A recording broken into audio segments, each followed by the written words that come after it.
উচ্চ মাধ্যমিকের ভূগোল সেমিস্টার 3 পরীক্ষার ফরম্যাটটা কিন্তু একদম নতুন, আর এই নতুন ধাঁচের পরীক্ষার জন্য একটা দারুণ স্ট্র্যাটেজি তো লাগবেই। চলুন এই আলোচনায় আমরা ধাপে ধাপে সেই কৌশলটাই ভালো করে বুঝে নিই। আমাদের আসল লক্ষ্য হলো পরীক্ষার প্রস্তুতির জন্য একটা একেবারে পরিষ্কার রোড ম্যাপ তৈরি করা।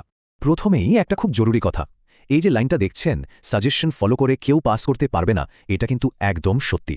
মানে সোজা কথায় বলতে গেলে নতুন যে এমসিকিউ ভিত্তিক পরীক্ষাটা হচ্ছে, সেখানে কিন্তু পুরনো দিনের ওই সাজেশন মুখস্থ করার ফর্মুলা আর চলবে না। ওভাবে এই পরীক্ষায় পাশ করা এখন প্রায় অসম্ভবই বলা চলে। তাহলে চলুন প্রথমে এটাই বুঝে নেওয়া যাক যে কেন শুধু হাতে গোনা কিছু প্রশ্ন বেছে নিয়ে পড়াটা এখন একটা নিশ্চিত ফেলিওরের রাস্তা। এই ভুল পদ্ধতির বিপদগুলো কি সেটা জানা কিন্তু খুব দরকার। দেখুন, এই নতুন সিস্টেমের সবচেয়ে বড় চ্যালেঞ্জটাই হলো এমসিকিউ, মানে মাল্টিপল চয়েস প্রশ্ন। এগুলোর জন্য শুধু মুখস্থ করে গেলে কিন্তু হবে না, কারণ প্রশ্নগুলো একটু ঘুরিয়ে দিলেই উত্তর দেওয়া মুশকিল হয়ে যাবে। প্রত্যেকটা টপিক ভেতর থেকে, মানে কনসেপ্টটা ক্লিয়ার করে বুঝতে হবে, তবেই না সঠিক উত্তরটা বেছে নেওয়া যাবে। বেশ, যেহেতু পুরনো পদ্ধতিতে আর কাজ হবে না, তাহলে সঠিক রাস্তাটা কি?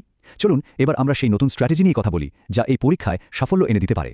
এই কৌশলের আসলে 3টে মূলস্তম্ভ আছে। 1, সিলেবাসটা আগাগোড়া খুব ভালো করে বোঝা। 2, মুখস্থ করার থেকে কনসেপ্ট বা ধারণা পরিষ্কার করার উপর অনেক বেশি জোর দেওয়া। আর 3 নম্বর, নিয়মিত মক টেস্ট দিয়ে নিজেকে তৈরি করে নেওয়া। তো চলুন কৌশলের প্রথম ধাপে যাই। সিলেবাসের গঠনটা একটু ভেঙে ছুড়ে দেখা যাক। কোন অংশ থেকে কত নম্বরের প্রশ্ন আসবে, এই ব্যাপারটা জানা থাকলে প্রস্তুতি নিতে অনেক সুবিধা হবে। সেমিস্টার 3 এর থিওরি পরীক্ষা হবে মোট 35 নম্বরের। আমাদের সমস্ত প্রস্তুতি কিন্তু এই 35 নম্বরের জন্যই। আচ্ছা, এবার আসা যাক সবচেয়ে গুরুত্বপূর্ণ বিষয়টাতে, নম্বর বিভাজন।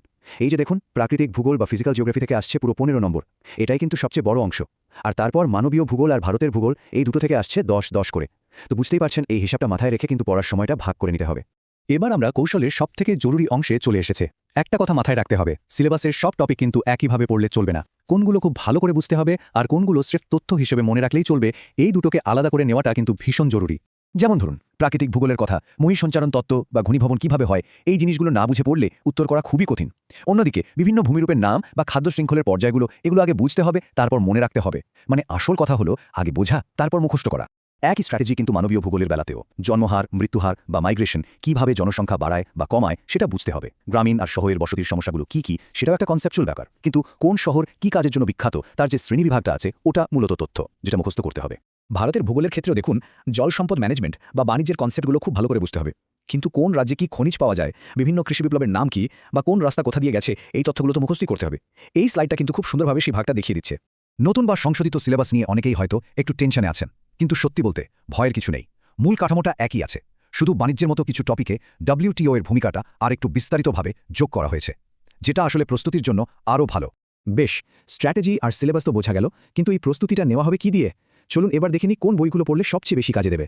বাংলা মিডিয়ামের জন্য এখানে যে বইগুলোর নাম দেওয়া আছে সেগুলো খুবই ভালো। পারুল প্রকাশনী, সীতানাথ ভট্টাচার্য বা সমৃদ্ধেন্দ্র মোদকের বইয়ের মধ্যে যে কোনো একটাকে টেক্সট বই হিসেবে বেছে নিলেই কিন্তু যথেষ্ট। সবগুলো কেনার একদমই দরকার নেই। আর যারা ইংলিশ ভার্সনে পড়াশোনা করছে, তাদের জন্য এই দুটো বই খুব হেল্পফুল হতে পারে। অনুজ বরণ সরকারের ওরিয়েন্টাল জিওগ্রাফি আর সাঁতারার অবজেক্টিভ জিওগ্রাফি, এই দুটো বই প্রস্তুতিতে দারুণ সাহায্য করবে। তাহলে পুরো আলোচনা থেকে একটা জিনিস একদম জলের মতো পরিষ্কার, তাই না? সেমিস্টার 3 ভূগোল পরীক্ষায় যদি সত্যিই ভালো ফল করতে হয়, তাহলে ওই সাজেশন নির্ভর পড়াশোনা ছেড়ে দিতে হবে। তার বদলে একটা প্ল্যান করে বুঝে পড়ার কৌশলে এগোতে হবে। এখন প্রশ্ন একটাই, এই নতুন কৌশলের জন্য প্রস্তুতি শুরু করতে আমরা সবাই তৈরি তো?